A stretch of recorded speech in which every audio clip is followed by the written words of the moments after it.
சாஃப்டான இட்லி, அதுக்கப்புறமா வந்து சாஃப்டான தோசை, நல்ல சாஃப்டான குழி பணியாரம். இது எல்லாத்துக்குமே நான் ஒரே மாவு தான் அரைச்சேன்.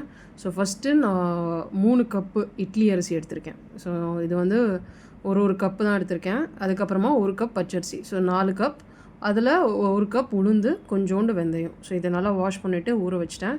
நெக்ஸ்ட்டு வந்து ஒரு 3 to 4 ஹவர்ஸ் ஊறினதுக்கப்புறமா இது வந்து நான் ஃபஸ்ட்டு உளுந்தும் வெந்தயமும் கொஞ்சம் கல் உப்பு சேர்த்து தண்ணி ஊற்றி அரைச்சிக்கிட்டேன்.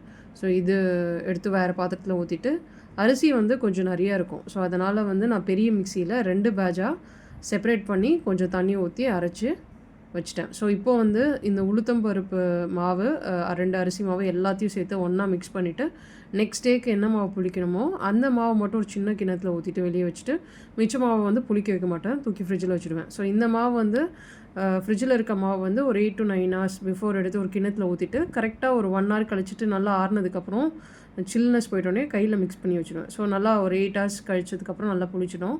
ஸோ இந்த நான் வெளியே வச்ச மாவு வந்து நெக்ஸ்ட் டேக்கு நல்லா புளிச்சிருச்சு. ஸோ இதில் வந்து கொஞ்சோண்டு நான் பீட்ரூட், ஒரு 3 சின்ன பீட்ரூட் அரைச்சி ஊற்றிட்டு, ஸோ இதில் இட்லி. ஸோ இட்லி வந்து பீட்ரூட் இட்லி உங்களுக்கு எப்படின்னா, ஒரு கம்மியான ஃப்ளேமில் வச்சு குக் பண்ண போது என்ன ஆகும்னா, இந்த மாதிரி பிங்கிஷ் ஆகிடும். ஸோ நீங்கள் வந்து உங்களுக்கு நல்ல அந்த பர்பிள் கலர் வேணும்னா கொஞ்சம் ஹை ஃப்ளேமில் தண்ணி கொதிச்சதுக்கப்புறம் உள்ளே வச்சுட்டு ஹை ஃப்ளேம் வச்சிங்கன்னா உங்களுக்கு அந்த பர்பிள் கலர்லேயே வெளியே வரும்.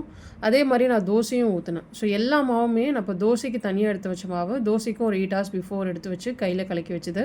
ஸோ அதே மாதிரி குழி பணியாரத்துக்கும் ஒரு நெக்ஸ்ட் டே பண்ணது இது. ஸோ அதுவும் கொஞ்சம் மாவு ஃப்ரிட்ஜிலேருந்து எடுத்து வச்சு கையில் கலக்கி வச்சேன். ஸோ அப்போ தான் மாவு புளிக்கும். புளிச்சதுக்கப்புறம் உங்களுக்கு நல்லா சாஃப்டாக இருக்கும்.